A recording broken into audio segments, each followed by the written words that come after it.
US के 8 law makers यानी सांसदों ने उमर खालिद की बेल के सपोर्ट में इंडिया को लेटर भी लिखा है कि उमर खालिद को बेल मिलनी चाहिए। दिल्ली के कुछ इलाकों जैसे शिव विहार, जाफराबाद, भजनपुरा, चांदबाग, करावल नगर में बड़े पैमाने पर दंगे हुए। रीजन था CAA यानी कि citizenship amendment act. Umar Khalid, Sharjeel Imam, तो उसमें जो दो मुख्य आरोपी सामने आए वो यही दोनों थे और पुलिस ने सुप्रीम कोर्ट के सामने वैलिड एविडेंसेस प्रेजेंट किए। ये 8 अमेरिकी सांसद और ममदानी जो ह्यूमन राइट्स का ढोल पीट रहे हैं, उसके पीछे सिर्फ उनके अपने हिडन एजेंडाज ही हैं।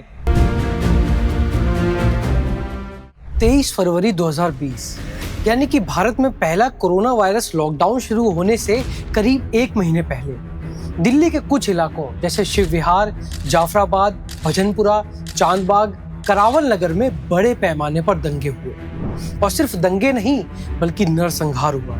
53 लोगों की जान गई, कोई गोलियों से भून दिया गया, किसी का घर जला दिया गया, जिसके साथ बूढ़े माँ बाप भी जिंदा जल गए। और ये कोई ज्यादा पुरानी बात नहीं है, आज से सिर्फ 5 साल पहले कई स्कूली बच्चों की मौत हो गई और कई औरतें विधवा हो गई। रीजन था CAA यानी कि सिटीजनशिप अमेंडमेंट एक्ट। CAA का पर्पस था कि 2014 से पहले अफगानिस्तान, बांग्लादेश और पाकिस्तान से आए गैर मुस्लिम माइग्रेंट्स यानी हिंदू, सिख, बौद्ध, जैन, पारसी और ईसाइयों को भारतीय नागरिकता यानी कि इंडियन सिटीजनशिप देना, ताकि उन्हें इलीगल माइग्रेंट्स ना समझा जाए। लेकिन इस वजह से 23 फरवरी 2020 को दिल्ली के इन इलाकों में दंगे शुरू हो गए। अब इस CAA और NRC जैसे मुद्दों पर मेरी, आपकी और बाकी लोगों की अलग अलग राय हो सकती है। कोई इसे थोड़ा गलत मानता है, कोई पूरा गलत, तो कोई इसे पूरा सही मानता है। आप अपनी राय कमेंट सेक्शन में बता सकते हैं। नमस्कार, मेरा नाम है मृदुल और बजर बट्टू दुनिया के इस एनालिटिकल एपिसोड में आपका स्वागत है। दोस्तों, इतने बड़े दंगे हुए, कई घर जल गए, हिंदू मुस्लिम का मुद्दा उठा, तो कोई ना कोई तो इसके पीछे रहा ही होगा। ऐसा तो नहीं हो सकता कि बिजली की दुकान में काम करने वाला 22 साल का अशफाक सुबह उठा और लोगों को मारने का मन बना लिया, या फिर 15 साल के नितिन कुमार ने सोचा कि नूडल्स लेने के बहाने बाहर जाता हूँ और लोगों को मारना शुरू कर देता हूँ। उमर खालिद, शर्जील इमाम, ये नाम याद रखिएगा, क्योंकि जब इस पूरी घटना का इन्वेस्टिगेशन हुआ तो उसमें जो दो मुख्य आरोपी सामने आए वो यही दोनों थे। सुप्रीम कोर्ट ऑब्जर्वर के अकॉर्डिंग इस पूरे दंगे को भड़काने की प्लानिंग, इसकी पूरी स्ट्रेटजी तैयार की थी उमर खालिद ने और सबको इकट्ठा करके उनके अंदर अपने भाषणों से आग भड़काने का जो काम किया वो किया शर्जील इमाम ने। और अब जो बात मैं आपको बताऊंगा, हो सकता है उससे आपको थोड़ा झटका लगे। दरअसल ये दोनों छात्र हैं JNU के यानी जवाहरलाल नेहरू यूनिवर्सिटी के, और JNU इंडिया की टॉप यूनिवर्सिटीज में से एक है। और अब मैं आपको सुनाता हूँ JNU के कुछ स्लोगन्स।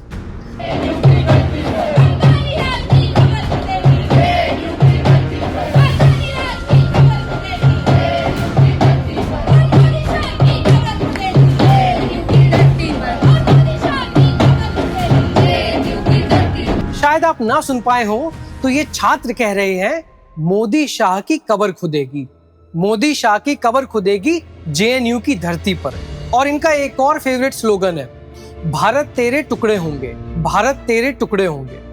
दिल्ली दंगों के बाद इन दोनों को सबूतों के आधार पर दिल्ली पुलिस ने हिरासत में ले लिया और कार्रवाई शुरू हुई। इनके अगेंस्ट 20,000 पन्नों की FIR दर्ज हुई और दिल्ली पुलिस द्वारा कोर्ट में दाखिल की गई चार्जशीट के अकॉर्डिंग 800 लोग इस पूरे मामले के गवाह हैं। न्यूयॉर्क सिटी, दुनिया की फाइनेंस कैपिटल और दुनिया की मोस्ट डेवलप्ड कंट्री का मोस्ट डेवलप्ड शहर, जहां के मेयर हैं जोरान ममदानी। जोरान ममदानी ने रिसेंटली उमर खालिद को एक नोट लिखा और कहा, dear Umar, I think of your words on bitterness often and the importance of not letting it consume one's self. We are all thinking of you. We are all thinking of you? यानी हम सब तुम्हारे बारे में सोच रहे हैं। लेकिन ये हम कौन है? ये कौन कौन लोग उमर खालिद के बारे में सोच रहे हैं? यूएस के 8 लॉ मेकर्स यानी सांसदों ने उमर खालिद की बेल के सपोर्ट में इंडिया को लेटर भी लिखा है कि उमर खालिद को बेल मिलनी चाहिए।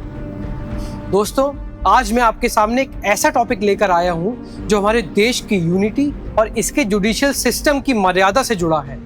ये सवाल महज कानूनी धाराओं का नहीं, बल्कि हमारी नेशनल सिक्योरिटी और सोवरेनिटी का है। मैं यहाँ आपके सामने कुछ फैक्ट्स रखने आया हूँ ताकि कोई आउटसाइड मंकी आपको अपने ही परिवार के सदस्यों से लड़वाकर आपकी रोटी न खा जाए। हमें ये समझना होगा कि जब भी हम बाहरी ताकतों को हमारे घर के मामलों में दखल अंदाजी करने देते हैं तो नुकसान सिर्फ हमारा और हमारे देश का होता है। दशकों से हमने इंडिया की यूनिटी, कल्चर, रिलीजियस हार्मनी को संजो कर रखा है। हमारी अनेकता में एकता ही हमारी सबसे बड़ी ताकत रही है, जिसे तोड़ने की कोशिश कई बार की गई है, लेकिन हमारा समाज हमेशा एकजुट रहा है। लेकिन आज मैं आपको बताने जा रहा हूं कि कौन वो लोग हैं जो इस शांति और भाईचारे को खत्म करने की कोशिश कर रहे हैं और उनके ऐसा करने के पीछे असली मकसद क्या है।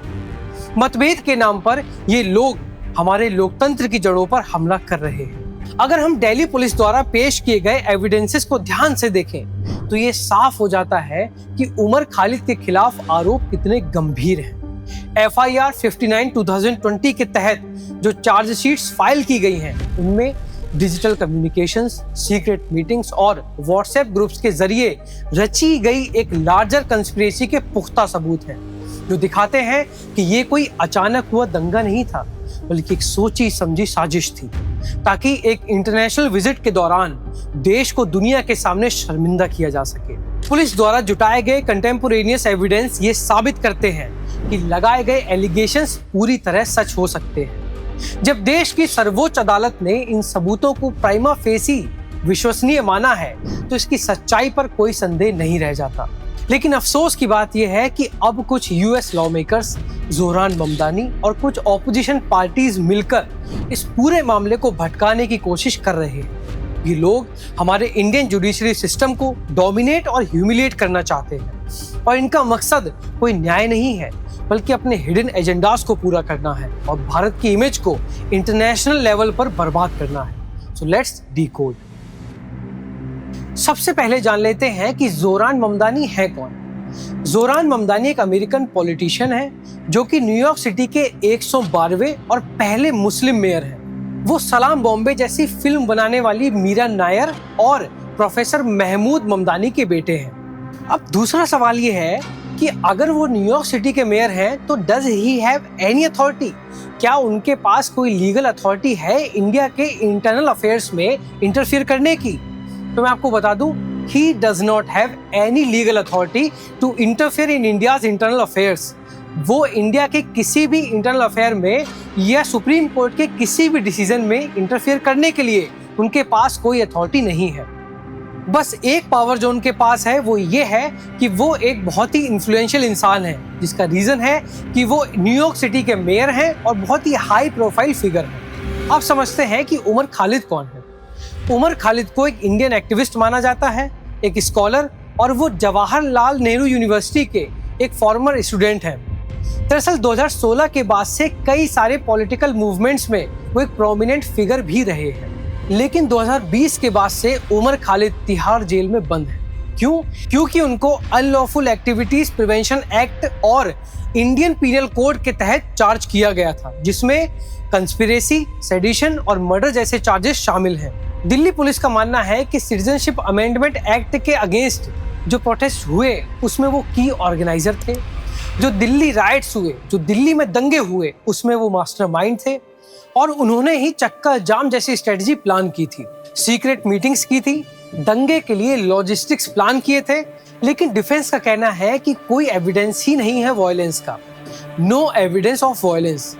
53 लोगों की जान गई, कई लोग गोलियों से भून दिए गए, किसी का घर जल गया, जिसके साथ बूढ़े माँ बाप भी जिंदा जल गए, कई स्कूली बच्चों की मौत हो गई और कई औरतें विधवा हो गईं और पुलिस ने सुप्रीम कोर्ट के सामने वैलिड एविडेंसेस प्रेजेंट किए। सुप्रीम कोर्ट ने ट्रायल का ऑर्डर दे दिया और डिफेंस लॉयर कह रहे हैं कि सफिशिएंट एविडेंस नहीं है। क्या होगा सफिशिएंट एविडेंस? जिसमें वो खुद दंगे में शामिल होता हुआ दिखाई देगा, क्योंकि वो तो शायद इम्पॉसिबल है, क्योंकि उसके लिए तो मासूम लोगों को भड़का के उनसे दंगा कराया जाता है। और वही मासूम लोग तो मौत का शिकार बने। अब लोगों का सवाल यह है कि अभी तक ट्रायल शुरू क्यों नहीं हुआ है, और अगर ट्रायल शुरू नहीं हुआ है तो 5 साल से वो पुलिस कस्टडी में है, जेल में है, तो अभी तक उसको बेल क्यों नहीं दी गई है। दरअसल मैं आपको बताता हूँ कि UAPA यानी अनलॉफुल एक्टिविटीज प्रिवेंशन एक्ट में बेल मिलना बहुत डिफिकल्ट होता है, क्योंकि ये बहुत ही सीरियस क्राइम के तहत लगाया जाता है। और जो दूसरा सवाल है कि अभी तक ट्रायल शुरू क्यों नहीं हुआ है, उसका रीजन है कि दरअसल 20,000 पन्नों की तो FIR है, और डिफेंस का कहना है कि हमें एक एक पन्ने को रिव्यू करने का टाइम चाहिए, और हमारे पास इतना सारा रिसोर्स नहीं है कि हम उसको बहुत कम टाइम में रिव्यू कर पाएं। और दूसरी चीज उन्होंने रीजन दिया कि उनका कहना है कि जितने भी विटनेस हैं वो हर विटनेस को डिपोज करना चाहते हैं, वो हर विटनेस से बात करना चाहते हैं, ताकि उन्हें पता रहे कि जब वो ट्रायल में जाएं तो कौन सा विटनेस का क्या टेस्टिमनी हो सकती है।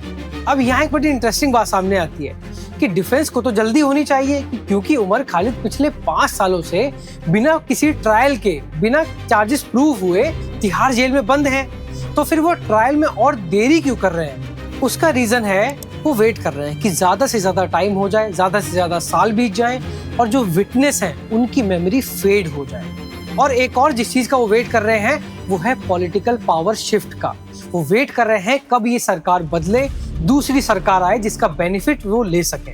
अब नया सवाल ये निकल कर आता है कि UAPA के तहत बेल तो मिलती नहीं है, तो वो कैसे जो है बेल की मांग कर रहे हैं। दरअसल union of India versus KA Najeeb वाले केस में सुप्रीम कोर्ट ने एक डिसीजन दिया कि अगर किसी का इनकार्सरेशन पीरियड, यानी कि अगर कोई इंसान कस्टडी में है और उसका ट्रायल शुरू नहीं हुआ है, और ट्रायल के बाद उसको जितने साल की सजा मिलने वाली है वो पीरियड और उसका कस्टडी का पीरियड अगर बराबर हो गया, तो वो उसकी सजा के सालों में से कम कर दिया जाता है। अब अगर आप यहाँ पे डिफेंस की स्ट्रेटजी समझने की कोशिश करें तो वो है कि ट्रायल को डिले करना, क्योंकि चांसेस है कि अगर उमर खालिद का ट्रायल शुरू हुआ तो उसको कन्विक्ट किया जा सकता है उन चार्जेस के लिए जो UAPA और IPC के अंडर उस पर लगाए गए थे। और दूसरी स्ट्रेटजी उनकी है बेल ग्रांट करवा लेना। अब आते हैं मेन मुद्दे पे कि क्या पॉसिबल रीजंस हैं, क्या कारण हैं जिसकी वजह से जोरान ममदानी और other 8 US law makers India के इंटरनल अफेयर में इंटरफियर कर रहे हैं। क्यों वो उमर खालिद के बारे में इतना कंसर्न है, क्योंकि भारत में ऑलरेडी इतने सारे ह्यूमन राइट्स एक्टिविस्ट हैं, ऑपोजिशन पार्टीज हैं जो खालिद को बेल दिलाना चाहती हैं। तो आपको समझने में थोड़ा परेशानी हो सकती है कि न्यूयॉर्क सिटी के मेयर जोरान ममदानी और अदर US लॉ मेकर्स इस केस में क्यों इंटरेस्टेड है। दरअसल इसके पीछे उनके कुछ अनकहे और हिडन जियोपॉलिटिकल एजेंडास हैं। पहला रीजन है जियोपॉलिटिकल शेकडाउन। जब भी US को किसी भी कंट्री से कुछ चाहिए होता है, let's say trade deal, break on Russian oil और more military alignment against China, तो वो उस कंट्री को डोमिनेट करने की कोशिश करता है। और जैसा कि हम सब जानते हैं कि US ने रिसेंटली इंडिया के ऊपर 50% तक टैरिफ लगाए हुए हैं, और इसका रीजन क्या है, ताकि वो इंडिया को डोमिनेट कर सके, क्योंकि इंडिया एक इंक्रीजिंगली इंडिपेंडेंट ग्लोबल पावर बन रहा है। और दूसरा रीजन जो ममदानी के इंटरफेरेंस का आप समझें तो वो है, दरअसल ममदानी न्यूयॉर्क सिटी के पहले मुस्लिम और साउथ एशियन मेयर हैं, और न्यूयॉर्क सिटी के मेयर होने की वजह से उन पे बहुत बड़ा प्रेशर है कि वो ग्लोबल कम्युनिटी की वॉइस बने। और एक और बहुत बड़ा रीजन, US अभी भी पोस्ट कॉलोनियल हैंगओवर में है। मतलब मैं बताऊं आपको, उसको अभी भी लगता है कि भारत आज भी उससे पीछे है और उसका गुलाम है। मैं न्यूयॉर्क सिटी के मेयर जोरान ममदानी की वोट बैंक पॉलिटिक्स को अप्रिशिएट कर देता हूँ। आखिर अभी शपथ ली है तो अपने सपोर्टर्स को कुछ क्रांतिकारी करके तो दिखाना ही था। शायद उन्हें डर है कि अगर भारत जैसे मुद्दों पर अपनी नाक नहीं अड़ाई तो उनका इन्फ्लुएंस वक्त आने से पहले ही खत्म हो जाएगा। और रही बात अमेरिका की, तो उनका होलियर देन दाऊ वाला एटीट्यूड तो जग जाहिर है। खुद को फादर ऑफ द वर्ल्ड और पूरी दुनिया का सेल्फ प्रोक्लेम्ड रेफरी समझना उनकी पुरानी आदत है। लेकिन उन्हें समझना होगा कि ये 1947 का भारत नहीं है, 2026 का आत्मनिर्भर भारत है। ये 8 अमेरिकी सांसद और ममदानी जो ह्यूमन राइट्स का ढोल पीट रहे हैं, उसके पीछे सिर्फ उनके अपने हिडन एजेंडाज ही हैं। ये लोग भारत की जुडिशरी को डोमिनेट और ह्यूमिलिएट करने का कोई मौका नहीं छोड़ते। उन्हें लगता है कि अगर किसी केस में कॉम्प्लेक्सिटी की वजह से समय लग रहा है तो यही सही मौका है भारत को इंटरनेशनल लेवल पर बेइज्जत करने का। अजीब बात तो ये है कि जो लोग आज उमर खालिद के लिए परेशान हैं, क्या उन्हें वाकई भारतीयों की फिक्र है, चाहे वो किसी भी धर्म के हों। इतिहास गवाह है कि इन्हीं ताकतों ने पूरी दुनिया में खासकर मुस्लिमों के साथ क्या तबाही मचाई है। वो आज भी सिर्फ अपने ग्लोबल डोमिनेंस को मेंटेन करने की कोशिश कर रहे हैं, किसी की जान बचाने की नहीं। सच्चाई तो ये है कि दिल्ली पुलिस की जांच में साफ हो चुका है कि दंगे और उन बेगुनाहों की मौत के पीछे एक सुनियोजित साजिश थी। और याद रखिए, ये उन्हीं लोगों को बचाने की कोशिश कर रहे हैं जिन्होंने भारत तेरे टुकड़े होंगे इंशाअल्लाह के नारे लगाए थे। इसलिए मेरे प्यारे भारतवासियों, उमर खालिद का सपोर्ट करने वालों के असली चेहरों और उनके हिडन एजेंडास को पहचानिए। ये लोग सिर्फ और सिर्फ भारत की एकता में दरार डालना चाहते हैं और भारत की इमेज को इंटरनेशनल लेवल पर बर्बाद करना चाहते हैं, क्योंकि इनकी डिवाइड एंड रूल वाली पॉलिटिक्स तो हमेशा से ही फेमस रही है। जाते जाते बस वो किस्सा याद रखिएगा जो हम सबने बचपन में सुना है, जब एक लड़ाई में एक चालाक बंदर रोटी का बराबर बंटवारा करने के बहाने बीच में आता है तो एंड में वो पूरी की पूरी रोटी खुद खा जाता है। और ये एक्सटर्नल पावर्स वही बंदर हैं। अगर हम आज नहीं संभले तो हमारी एकता की रोटी ये विदेशी ताकतें डकार जाएंगी। इन्हें समझना होगा, ये हमारा देश है, हमारा कानून है और हमारा फैसला है। जय हिंद।